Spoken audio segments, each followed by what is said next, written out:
Browsing and learning to use the internet is, yes, one of the easiest and funnest things to do today. A click here, another click there, and we can be anywhere. You can meet people from around the world. Hi! Read amazing stories and histories of the past. Ooh. And even have a glance of what may be seen in the future. But remember, using the internet without proper guidance and enough knowledge can also be one of the scariest we can ever imagine. Ooh! Imagine going on an online trip, seeing the beauty of the place, when suddenly, potential scams pop up and block your way. Scams? These are dishonest tricks used to deceive people. And we don't want that to happen to any of us. So, be your own hero online. Be internet alert. If it's too good to be true, then it's most likely fake. Fair exchanges shouldn't ask for your personal information. Always think twice or ask for the assistance of your parents and guardians before accessing a new site. Be on guard for possible phishing that will ask you to log in and give your important personal details. Whew! That was close. Good thing I am internet alert. Remember, any effort to steal your information may be a form of scam. So always trust your intuition and distinguish what's real and what's fake online. This has been your online hero, Ma'am Jennifer, reminding you to beware by being aware, keep your learning safe, and don't fall for fake.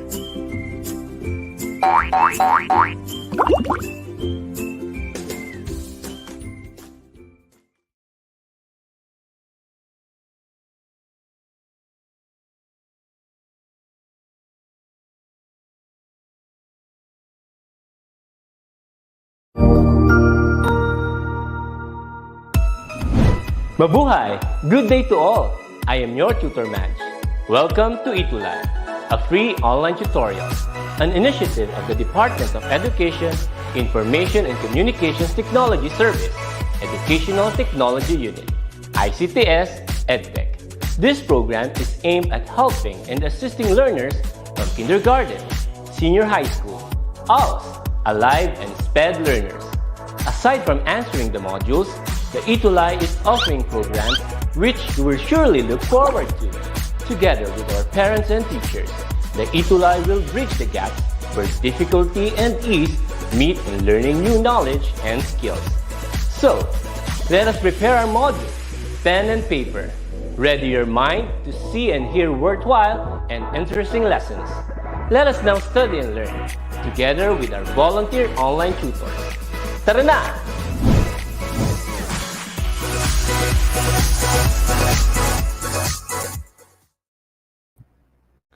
Yes, good afternoon at magandang hapon sa mga mag-aaral, guro at mga magulang na nakatutok ngayong hapon. Kag maayong hapon sa akong tanan nga mga kasiman mo nga negrense watching us live through DepEd ETUlay official Facebook page and YouTube channel. Panibagong araw na naman ng pagkatuto, it's Tuesday. At alam niyo naman, kapag Tuesday, it's Choose English Day.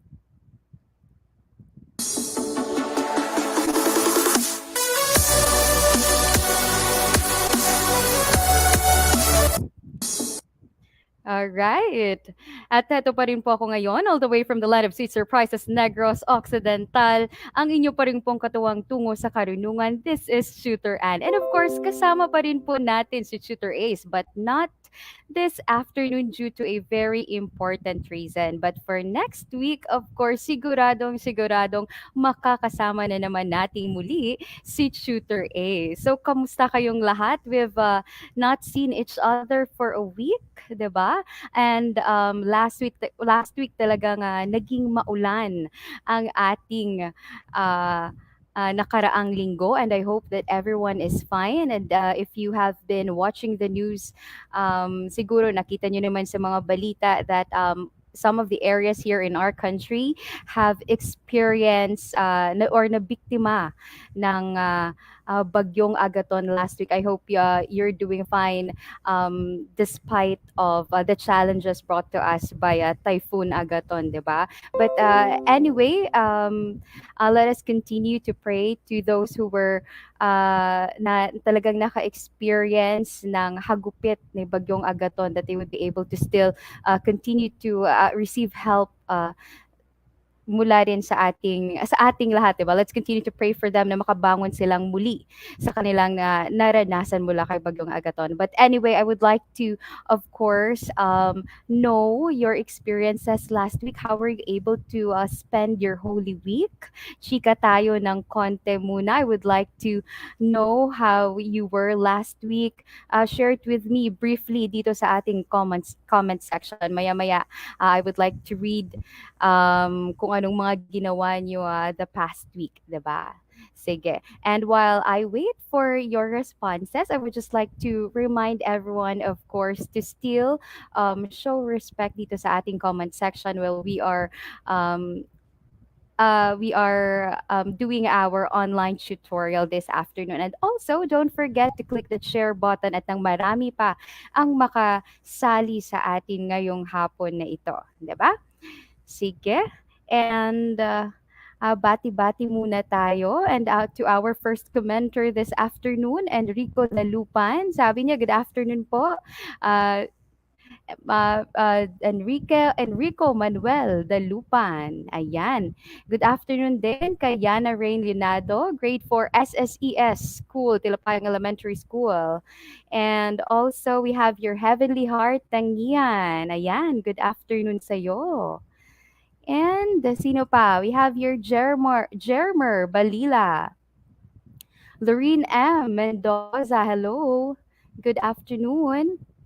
Ayan. We also have your Zaira Akia Aguyen Juliano from San Pedro Villa Concepcion Elementary School, Rojas East District of Isabela.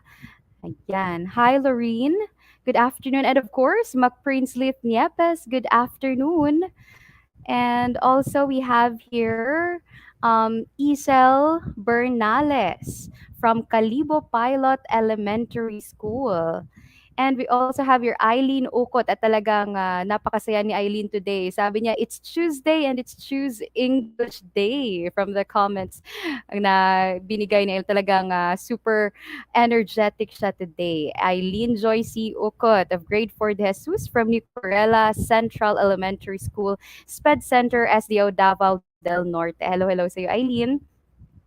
And we also have here Mary Sofia Camacho. Ayan. Good afternoon. Watching from Talibao Elementary School. And sino pa? Ayan. McPrince. Ang daming entries si McPrince. Hello. And Aaron Richard Zapata Elenon. Hi. Good afternoon, Aaron. And we also have your Kate Eduardo. And hi again, Eileen. Jacob, Australia, of course. Good afternoon to you.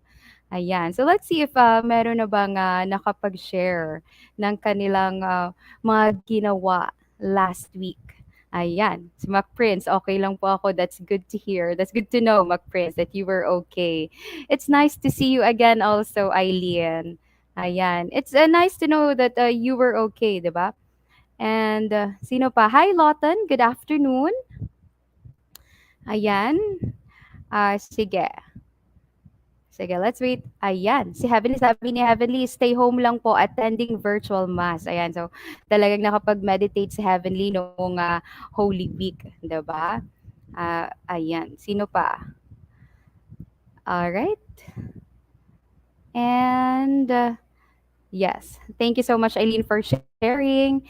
And to the rest of our tuties who are with me this afternoon, hello, hello, good afternoon.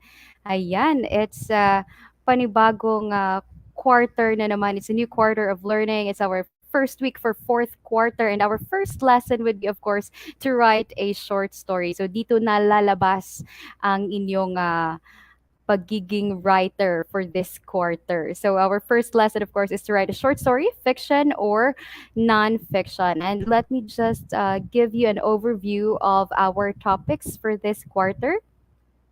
Ayun na nga, just as what I've mentioned, the first week, you will be writing a short story. For the second week, you will write a reaction about a short story that you read.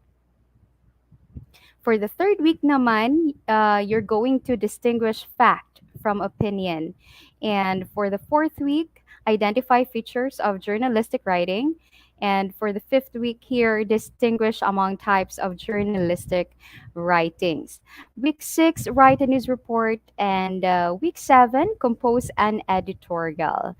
And of course, week eight, eto na. 'Di ba? Ang bonggang-bonggang review and moving upright. And once again, congratulations nga pala sa ating top 10 noong nakaraang markahan, 'di ba? And if I'm not mistaken, 'di ba?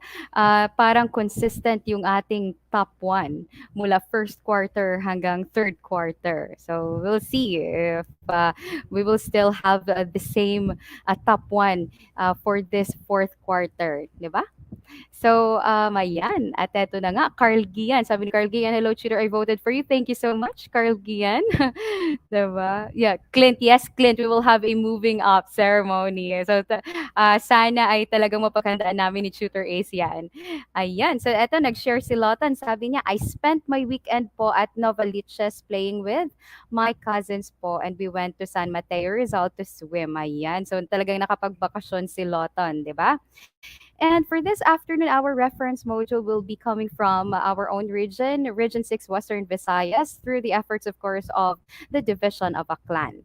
Ayan. So, sisimulan na natin ang first week of our fourth quarter.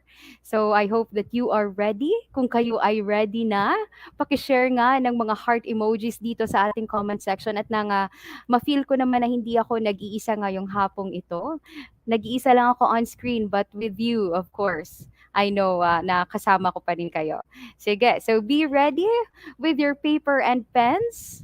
Diba? And please take note of the important details as we go along with our lesson this afternoon. Ayan. So maraming salamat. Marami na akong puso na nakikita sa ating comment section. Merong heart, merong red, meron din na nagsisparkle talaga na heart. So thank you so much for the heart, everyone. And here we go, our objectives for this afternoon. At the end of the tutorial, you should be able to do the following. The first one is to read a story and then identify its elements. So sana, naaalala nyo pa yung ating nakaraang leksyon, di ba? Second is to arrange the events of a story in the correct order. And lastly is to write a short story with its complete elements. Ayan. Sige. So since marami na akong heart na nakikita dito sa ating comment section, ayan. Hi Christian. Tatanggapin ko kahit na hapon ngayon, tatanggapin ko ang iyong good morning, 'di ba? Kung sa business, good morning naman palagi. Ayan, ayan. Sige, Francisco Benitez with his teacher, Ma'am Merwin Sese. Ayan. Sige, let's begin first with our review, revisiting past knowledge. You only have to match the items in column A with its definition in column B. Choose only the letter of your answer at palagi naman naming sinasabi ni Tutor Ace, when you answer, don't forget to key in the item number along with your answer para di tayo magkalituhan. So let's begin. Maraming salamat, Gian Leyva, sa napakaraming heart. Ayan. So be ready na at sisimulan na natin ang ating first activity this afternoon. Eto. So of course, these are, as you can see, the words here in column A. These are pertaining all to the elements of a short story. We have here the plot for number 1, number 2, setting, number 3, characters. And you only have to match its definition here in column B. So while you are answering, of course, let me first read the choices to you. For letter A, it tells about when and where the story takes place. For letter B, it tells about who the story is about, the people or animals in the story that carry out the actions. Or C, we have here, it tells about what happens in the story, the sequence of events in the story. So let us match them according to their definition. Sige nga, if you could still remember the elements of a short story. So let us identify the definition for each element. So we have your answers from ito, ang dami na. Talagang di nyo nakalimutan ang inyong lesson. Number one, C. Okay, karamihan. C, and we have here, eto, answers from Lawton. 1C, 2A, 3B. Also from McPrince, 1C. Number 2A, number 3B. Sige. From Heavenly also, CAB. The same also answers from Jasmine Rian Gonzalez. So let's check if your answers are correct. For number one, plot, of course, tells about what happens in the story pertaining to the sequence of events in the story. So tama naman lahat actually. Nakakuha kayo ng correct answer for number one. That's letter C. And for number two, setting, it tells about when and where the story takes place. So CA, and of course, characters, it tells about who the story is about. So it could be the people, your characters could be persons or animals, diba? So I guess all of you got the right answer, but tell me if you get the perfect score. And uh, feeling ko naman lahat nakakuha ng tamang sagot. So congratulations and thank you so much for participating. Review pa lang yan. Kasi ang susunod naman nating activity, of course, we will um, dig deeper or let's learn more on our topic this afternoon. So this will lead to for you to be able to write a short story later on. Ayan. So meron na tayong mga scores. Our perfect score is 3. We have Kate here who got the perfect score. Also Jermer, Jacob, Caleb, Eileen, of course. Yana, Kate. Ayan, congratulations, Carl Gian. Ang galing. So good job, everyone, and McPrince also. And to everyone who got a perfect score and to those who participated, thank you so much and congratulations. Next, let's move on to our next activity here. Uh, all you have to do is to read a short story and learn about its different elements by completing the graphic organizer that follows. So let me show you first the graphic organizer. So please take note of the following: the title, the time and place in the story, and the characters. Ayan. So you will have to identify the missing information in the graphic organizer para makompleto natin siya. So be ready with your pens. I hope you are ready with that. And take note of the important details at nang makasagot kayo mamaya sa ating graphic organizer. So let me read to you the story and follow with your eyes, and I hope you read it also at home. Sige, sisimulan ko na. Our story here is entitled Pablo and the Eggs. Pete, the grasshopper, and his friend Pablo, the praying mantis, were playing in the garden. One day, they found some small round objects in the grass. Pablo wanted to play with them because they looked like small balls. He was to pick them up when Pete stopped him. "Those are not playthings. They look like small eggs," Pete said. "No, they are not eggs. I'm going to play with these balls," Pablo insisted. He got two and prepared to throw them. Suddenly, the eggs broke and out came the little bugs. Pablo was surprised. "Oh, they're alive," he said as each one ran in different directions. Pete laughed at the frightened Pablo. "See? I told you."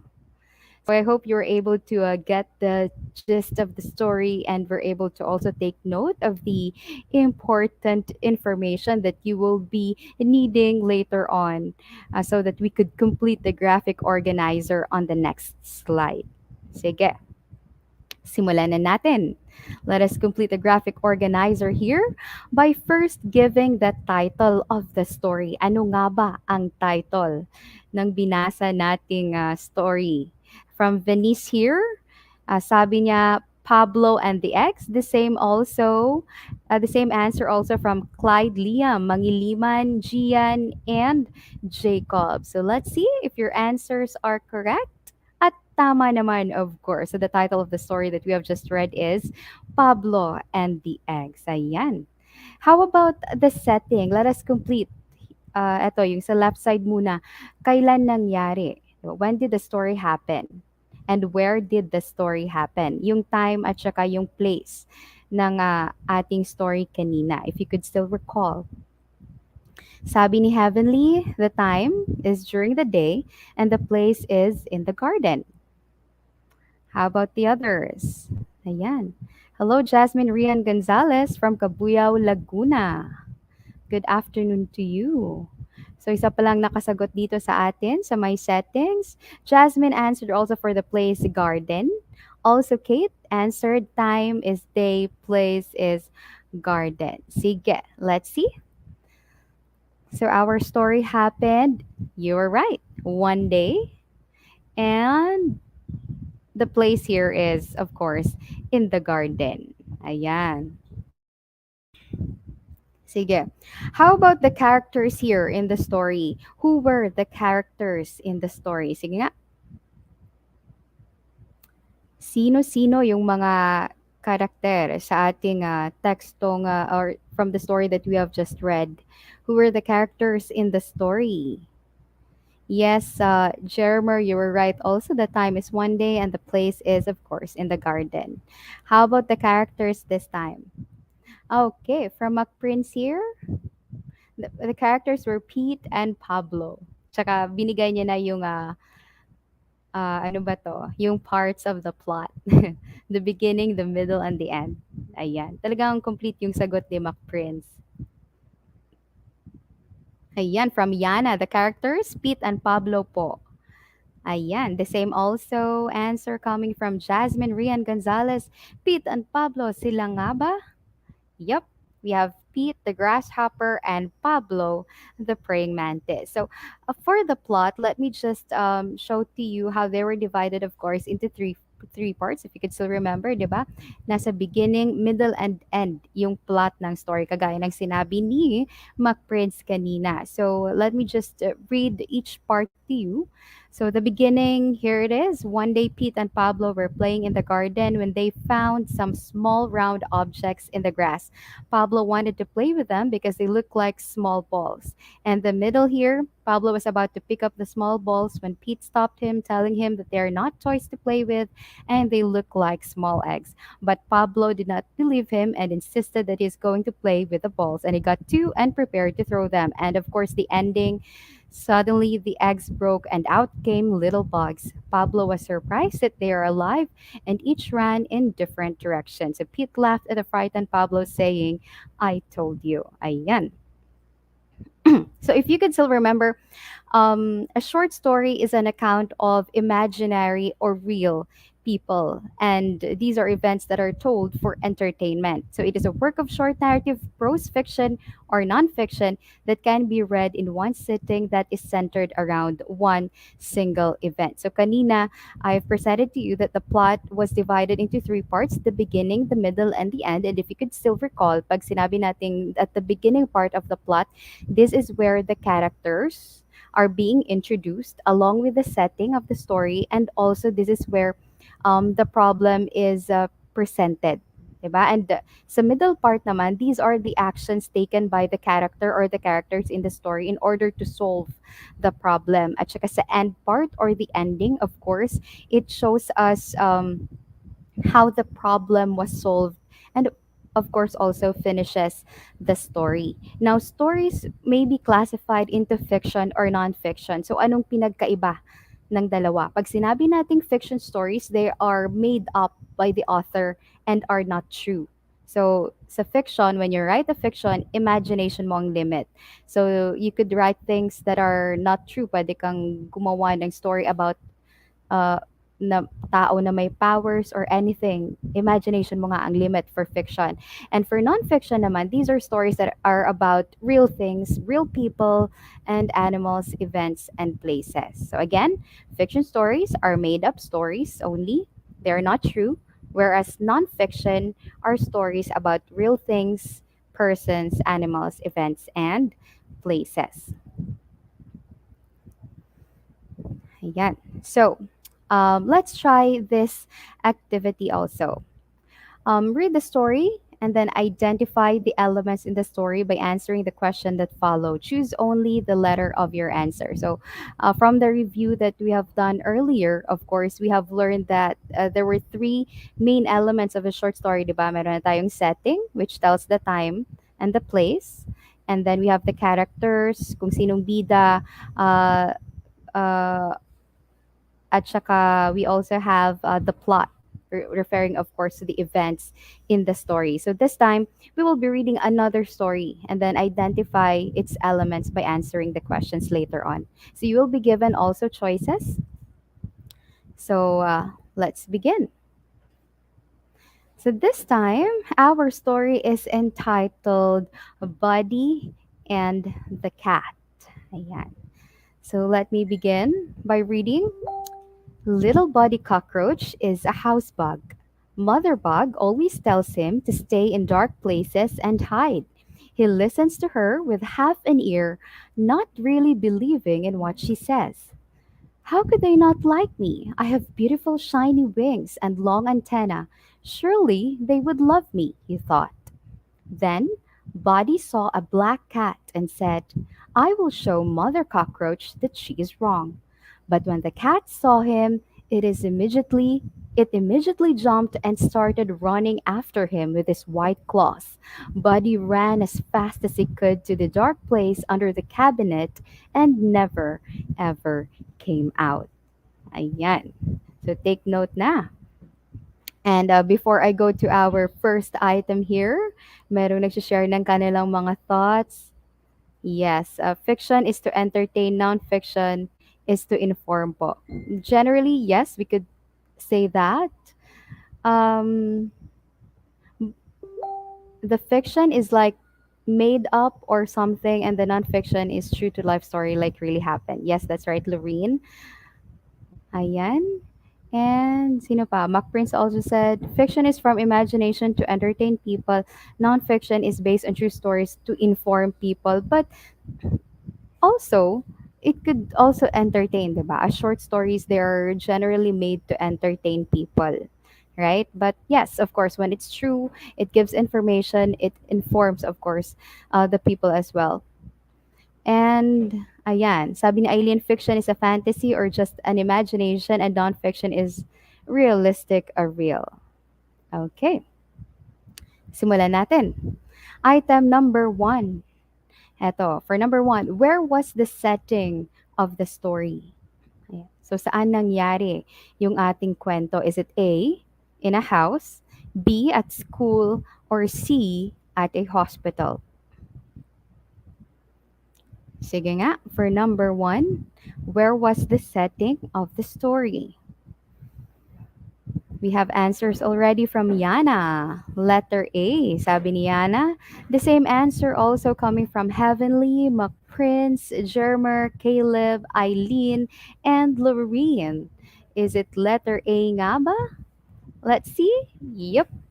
Our story happened in a house. Ayan. So, tama naman kayong lahat. Uh, job well done, everyone. Next number. Dito tayo sa number two. Number two, who were the characters in the story? So, sino-sino ba ang mga characters natin? Is it A, Buddy Cockroach and Mother Cockroach? Letter B, Buddy Cockroach and the Black Cat? Or C, Buddy Cockroach, Mother Cockroach, and the Black Cat? So, sino-sino yung ating mga characters sa ating story kanina? Is it A, B, or C? Ayan. So sabi ni Heavenly, letter C. The same also from Eileen. Gian. We also have the same answer from Raven Kiel Almoguera. Ayan. Lawton, letter C then. So let's find out. For number two, the correct answer is letter C. So we have three characters here. We have the Buddy Cockroach, Mother Cockroach, and Black Cat. All right. Number three tayo. For number three, What was the problem faced by the main character in the story? So ano yung problema ng ating bida sa ating istorya? Is it A, Mother Bug always tells him to stay in dark places and hide? Is it B, Buddy saw a black cat? C, Buddy ran as fast as he could to the dark place under the cabinet and never ever came out? Ayan. So ano kaya ang tamang sagot for number 3? What was the problem faced by the main character in the story? Is it A, B, or C? For number 3, we have here answers from Gian. Sabi ni Gian, letter B. Buddy saw a black cat. Loton, B din ba? For number 3, ano kaya ang tamang sagot? Is it B? Again, what was the problem faced? Ano kaya ang problema? 'Di ba? Ayan. Oh, most of you answered letter B. Pero meron tayo dito ang sagot from Jermer. Jermer said it's letter A. Also from Neil. Edric Padilla, sabi niya letter A. Let's find out. Ano nga ba? Okay. The correct answer is, of course, letter A. Mother Bug always tells him to stay in dark places and hide. 'Di ba? Yan yung palaging sinasabi ni Mother Bug sa kay Buddy Cockroach. Yung one thing that he doesn't want to obey.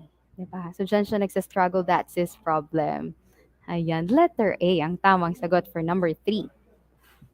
Number 4 tayo. How did the story end? Oh, paano nagtapos yung story? Is it A, Buddy became friends with the black cat? B, Buddy returned to his dark place under the cabinet and never ever came out? Or C, Buddy flew away into bright places? Ayan. So ano kayang tamang sagot for number 4? Number 4, let's see. We have answers here. Mac Prince says it's letter B. The same also from Yana. Jermer also answered B. And we also have the same answer from Heavenly, Gen Z, and Eileen. And also from Lawton. They all answered letter B. Letter B nga ba ang tamang sagot for number 4? You're right. So the story ended when Buddy returned to his dark place under the cabinet and never ever came out. And of course, from that ending, we could really say that he learned his lesson to always obey his mother cockroach, 'di ba? Ayan. So talagang nagtago, bumalik si Buddy sa kanyang dark hiding place. Ayan. Sige. That's the last item for our activity. Sinong nakakuha? Sino-sino kaya sa inyong nakakuha ng perfect score? Ayan. Sabi ni Lorraine, yay! Siguro nakakuha na siya ng perfect score. Sino bang nakakuha ng 4 out of 4 sa ating activity na ito? Ayan, congratulations, Venice, for gaining the perfect score. Gian got 3 out of 4. That's okay. One mistake, okay pa rin yan. Mary Sophia, 4 out of 4 din. Also the same with Yana. Ayan. Hanggang 4 items lang tayo, Kate. Caleb also got 3 out of 4. So siguro dun kayo nalito sa number 3 na item. 'Di ba? Ayan. So, good job pa rin sa lahat. 'Di ba? Ayan. So, let's continue. Alright. Assessment na tayo. Directions this time. The following sentences tell a story, but they are not in order. Number the sentences to show the correct order of the event. So this time naman, all you have to do is to rearrange the events of the story in its correct order. 'Di ba? So, try to analyze each events at ng pagsunod-sunurin natin sa tamang pagkakasunod ng pangyayari. Ayan. And I would just like to, before I continue, I would just like to greet Sir Junray Grafani, who's eating a very delicious meal at the moment. Sana na-enjoy mo yan habang ako ay nakatingin lang sa'yo. All right, so let me present to you the events that you're going to arrange in its correct order. Ayan, so this one is entitled The Plane Tree. So we have here 5 events. So all you have to do is just to, of course, you could write down the letters first and then write the numbers according to their sequence. Diba? So, kaya nyo yan. So let me just read to you the following events. You have here for A, how useless is the plane, said one of them. It bears no fruit, whatever, and only serves to litter the ground with leaves. Second, we have here, thus ungratefully, O God, do men receive their blessings. And we also have here, two travelers walking in the noonday sun sought the shade of a wide spreading tree to rest.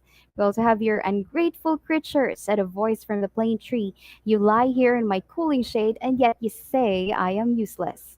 And the last event here, given we have as they lay looking up among the pleasant leaves, they saw that it was a plain tree. Sige nga, try to rearrange the following events in its correct order. So, ang bilis talaga ni Mac Prince. Meron na siyang sagot agad-agad. Final answer na ba to, Mac Prince? 35142. Yan ang sabi ni Mac Prince. Mayroon ka pang chance na ano, baka gusto mo pang baguhin ang sagot mo. Try to review. Sabi naman ni Lawton, 35142. The same. The same with Mac Prince yun ah. And okay, sige. Yung iba, Jonalyn, try to change your answer. You write first the letters and then try to write the numbers beside it according to its sequence. Ayan. Lagyan ng number.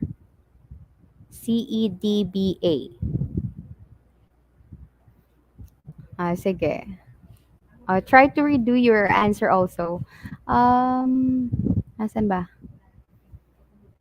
Ayan. So from Kate Eduardo, sabi niya the correct sequence would be 3, 5, 1, 4, 2. Okay, the same. You're having the same answers with McPrince as well. Sige, let's give others a chance. Ayan, si Lorene, meron pang pa-heart yung kanyang sagot. Talagang this is a fun day. Diba? 3, 5. Sabi ni Lorene, 3, 5, 1, 4, 2. Let's see, mamaya kung tama ang inyong mga sagot. Try to review your answers. Sabi ni Carl Gian, 3, 5, 1, 4, 2 din. Sige nga. Ayan, yung iba siguro nagbabasa pa ng ating story dito. Sige, try to review your answers. Is it 3, 5, 1, 4, 2? Mayroon bang nag-iba ng kanilang sagot dito? I guess most of you answered the same sequence. 3, 5, 1, 4, 2. Sige. Let's see if your answers are correct for this one. The correct answer, yup, everyone got it right. 3, 5, 1, 4, 2. Sige nga, basahin natin. Sa tamang pagkakasunod-sunod ng pangyayari, the plain tree. Two travelers walking in the noonday sun sought the shade of a wide-spreading tree to rest. As they lay looking up among the pleasant leaves, they saw that it was a plane tree. Next event. How useless is the plane, said one of them. It bears no fruit whatever and only serves to litter the ground with leaves. Next event, ungrateful creature, said a voice from the plane tree. You lie here in my cooling shade, and yet you say I am useless. And of course, the last year, thus ungratefully, O God, do men receive their blessings. Ayan. So congratulations. Sino kaya ang nakakuha ng 5 out of 5? Ayan. Sino kaya sa inyo? Of course, we have McPrince. Congratulations. Perfect score. We also have Lorene Mendoza and Kathleen, also 5 out of 5. Yay! Napapayay talaga si Lorene. Congratulations. Good job, everyone. 5 out of 5 din si Eileen. Aaron also got a perfect score. And Gian, Jermer, Isal, ayan, congratulations. And we also have Kate Eduardo gaining a perfect score. Sa lahat pa ng nakakuha ng perfect score, congratulations. And to the rest of you who did participate in our activities, job well done. Diba? So, ayan. So, let us balikan natin yung ating natutunan ngayong hapong ito. We have learned that short story is a brief narrative. It may be fiction or non-fiction about people or animals, and the elements of a short story are setting, characters, and plot. So setting tells the place and the time. Characters refer to the people and animals in the story.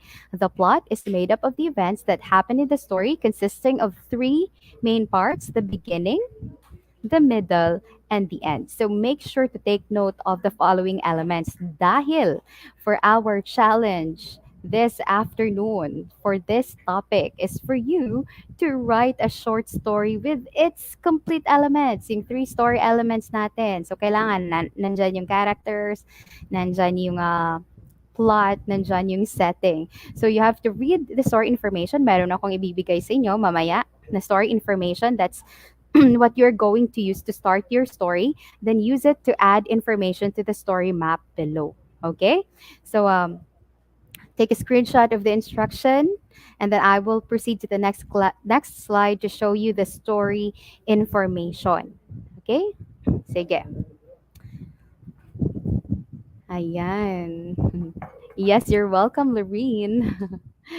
Clyde Liam Mangiliman also got 5 out of 5. Ayan, sige. So I hope you already took a screenshot. You have already noted the instruction for this challenge. So ito na yung story information. You'll be given the characters who are Ben and Fred. And then the setting is, of course, a cave. And then the problem is that they are lost. So it's for you to plot them into a beginning, middle, and end. Kayo nang bahalang mag-provide o mag-add ng information sa ating story. Basta, yung characters natin, sina Ben and Fred, at saka yung setting is a cave, at saka yung problem, they are lost. Kayo nang bahalang gumawa ng the rest na information. Sige, na-screenshot na. Yes, thank you so much, Mac Prince. So, anong gagawin nyo? Once you're done writing your story, you can just send it here to our Facebook page, ETUlay English 4 with Tutor Ace and Tutor Ann. Send it to us as a message and take note. Submission of outputs will be until Friday, April 22. So, isa lang ang mapipili out of the outputs, yung pinakamaganda that will be featured on the next session natin next week. And the rest of the submissions will be featured dun na sa ating Facebook page. So, galingan nyo yung pagsusulat ng inyong short story. So, again, I hope that you have written the important information na kailangan ninyo para sa ating short story. Okay? So again, send your outputs to us by Friday, April 22. Hihintayin namin yan ni Tutor Ace. Alright?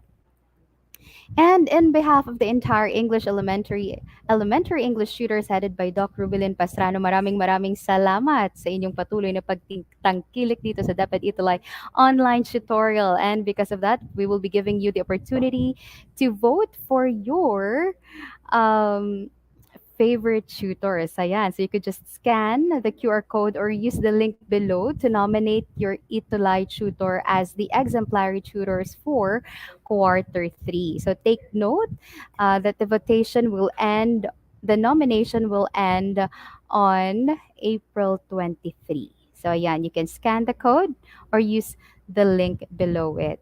Okay? And once again, thank you so much, everyone, for your feedbacks and comments and suggestions. You could use the link provided on your screen, and you could also scan the QR code there. And you could also reach us through edtech@deped.gov.ph. So I guess that's it for me. Susunod na po ang ating online tutors for English 5, sina Tutor Emmy and Tutor Joni. So once again, ako po si Tutor Ann. Kita-kits tayong muli next Tuesday. Bye, everyone. Stay safe.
Ang husay naman!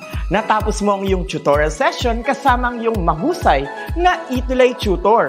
May bago ka bang natutuhan? I-share na yan gamit ang hashtag #ETUlayLevelUp. Huwag aalis ha, dahil may susunod pang programa na pwede mo ring panoorin at salihan. Dahil naghihintay na ang iyong mga tutors. Happy learning dito sa ETUlay!